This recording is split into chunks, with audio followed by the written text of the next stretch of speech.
उन्होंने एक जिस बैंक के वो अध्यक्ष थे राजेंद्र भारती, उसका एक छोटा सा आपको रोकूंगा, आपसे बातचीत का सिलसिला निकाला। लगातार जारी रहेगा, लेकिन एक बड़ी खबर आ रही है, उस बड़ी खबर को मुझे बताना पड़ेगा, दर्शकों को दिखाना पड़ेगा। लगातार हम दतिया चुनाव का हर एक अपडेट दिखा रहे हैं। अभी का अपडेट क्या है? नरोत्तम मिश्रा का टिकट कटने के विरोध में समर्थक सरपंचों का विरोध हो गया है। ब्रेकिंग है, ये ब्रेकिंग है या नहीं है? नहीं है तो चलिए हम आपको उनका पूरा रिएक्शन सुना देते हैं कि आखिर सरपंच विरोध में क्यों उतर आए। सुनिए।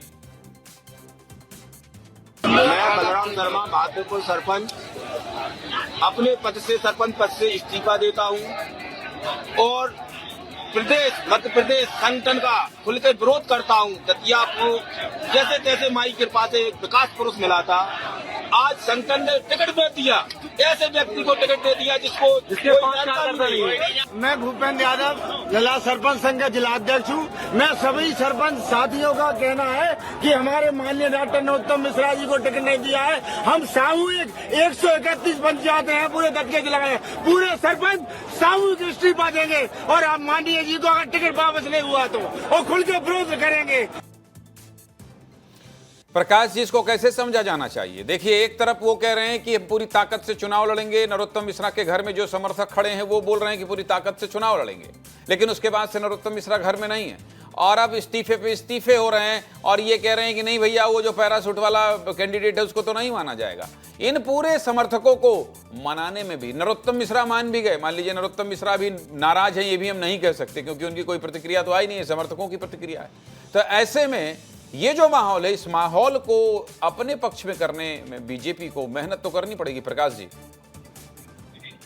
देखिए, एक शेर में सुनाना चाहता हूँ आपको कि कभी बगलगीर थे साहिबे दरबार में,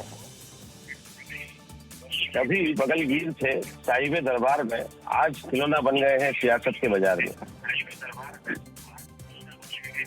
फिर से दोहराइए। आप भी शेरो शायरी में उतर आए हैं। नरोत्तम मिश्रा तो उतरे ही थे, ब्रजेश जी भी उतरे थे, प्रकाश जी आप भी उतर आए हैं, और इस तरह की जब बातचीत हो तो फिर क्या ही कहने। मुझे तो कुछ आता नहीं है, मैं तो सिर्फ बातचीत कर सकता हूं, लेकिन आप और ब्रजेश जी ने जिस तरह से शाही और दरबार और राजनीति बता रहे हैं वो बहुत रोचक लग रहा है सुनने में। एक बार फिर से इसी शेर के साथ अपनी बात शुरू कीजिएगा।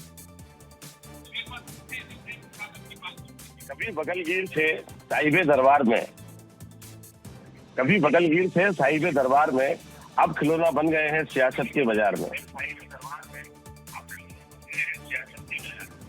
नरोत्तम मिश्रा जी के जो समर्थक हैं या जो पूरे दतिया क्षेत्र में भारतीय जनता पार्टी के कार्यकर्ता हैं, उनको इस बात को बहुत अच्छे से समझना चाहिए कि भारतीय जनता पार्टी का जो अपना संगठन का फ्रेमवर्क है, जो उनकी चुनावी मशीनरी है, जो उनका नीति है, जो रणनीति है, वो हमेशा इस तरह से रहती है कि उसमें व्यक्ति कभी केंद्रित होता नहीं है, संगठन ही केंद्रित होता है। ये हो सकता है कि आप अपने लोगों को उस मशीनरी में फिट करके बिठा दें, लेकिन वहाँ पर जवाबदारियों का जो वितरण है, लोगों के साथ जो पार्टी के प्रति निष्ठा है, उन सबका ऐसा प्रबंधन है कि वो कभी भी एक दूसरे को काटती नहीं है। इसी कारण होता है कि भारतीय जनता पार्टी में मंडल की जो स्थिति है वो पूरे भारत में सबसे मजबूत मानी जाती है और इसी संगठन के बल पर भारतीय जनता पार्टी लगातार चुनाव जीत रही है।